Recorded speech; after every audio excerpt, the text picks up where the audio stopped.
Now on Denver 7 News, it's been 1 month since 6 bystanders were shot by Denver police as they tried to catch a suspect with a gun.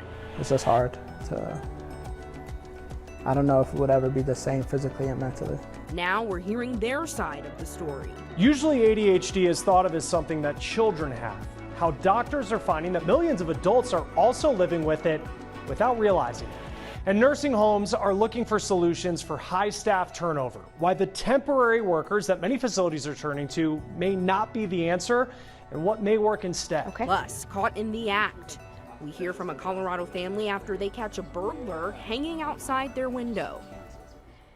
Thank you for joining us. I'm Micah Smith. First at 4. Last night, Denver police released the body camera video from the shooting that injured 6 bystanders last month, giving us a better look at how everything unfolded. Now today, 3 victims are coming forward with their story.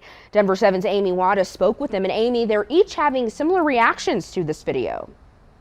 Micah, they are. The 3 victims we spoke with tell me they are in disbelief. 2 of them saw the video and a 3rd did not.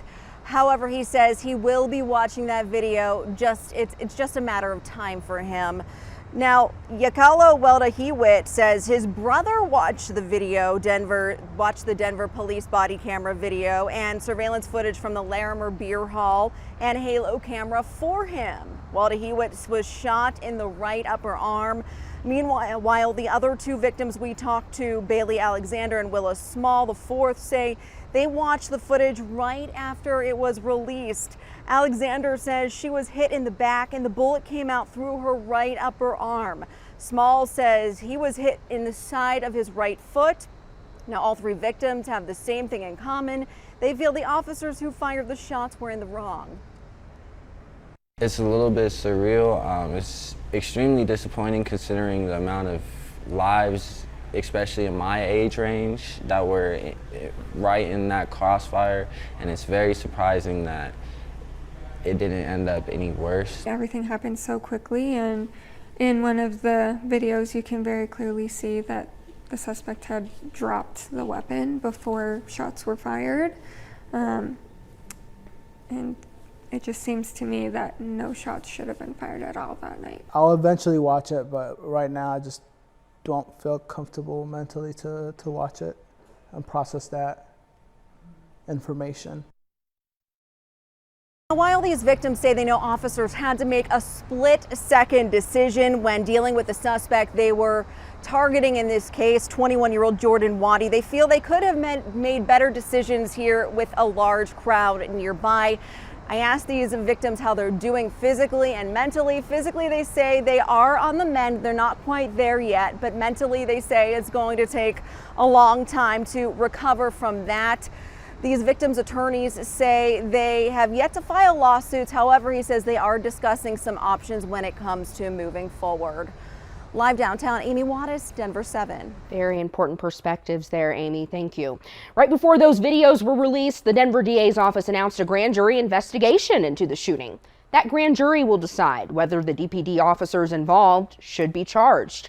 A grand jury is made up of 12 people. They will only hear from the prosecutor and not the defense. They could also hear from witnesses.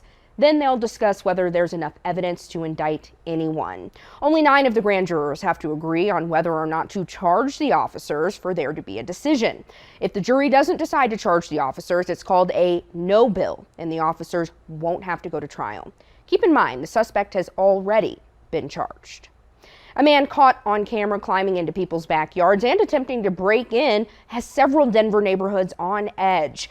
Denver police say this man, seen here, may be connected to at least 4 burglaries. Just yesterday, a homeowner in the East Colfax neighborhood caught him trying to climb through his kitchen window. The homeowner grabbed a knife from the counter and was able to scare him off. He wants him to be caught so no other family feels violated. It's kind of violating. You feel vulnerable, especially thinking, what if I wasn't here and my wife was in the room and didn't hear it? Now she's confronted with an intruder midday. The Denver Police Department is still trying to track this man down. If you have any information about who he is or where he may be, give Metro Denver Crime Stoppers a call. The newsfeed starts with TikTok clamping down on paid political posts. Now, the platform is hoping to cut down on misinformation as we head into the midterm elections. Now, TikTok already bans political ads, but campaigns have been finding a way around that by using influencers. Now, while Liz Cheney will end her run as a Wyoming congresswoman, she could be eyeing a higher office. Cheney says she could run for president in 2024. She lost her primary yesterday to a candidate endorsed by former President Trump. Planned Parenthood plans to be a big-time player when it comes to spending this fall. The organization plans to spend a record $50 million in the midterms, with abortion, of course, a top issue. Privacy protection for reproductive health apps isn't great. The Mozilla Foundation just looked at 25 apps that track users' periods, pregnancies, and fitness. Only one had a clear written policy explaining when they would turn over user data to law enforcement. Pregnancy and period data privacy has become more of a concern since the Supreme Court overturned Roe v. Wade. This year, the summer unemployment rate for young people hit its lowest point since 1966, according to federal data out today. Youth hiring did go up in industries like transportation, construction, and agriculture. I know certainly from my own experience, I didn't go to a single sort of seasonal place which didn't have a help wanted sign, out in front. So the demand is there. The market remains very favorable for people looking for a job. Now, there were on average about 11 million open jobs every month this summer and only 6 million people looking for work.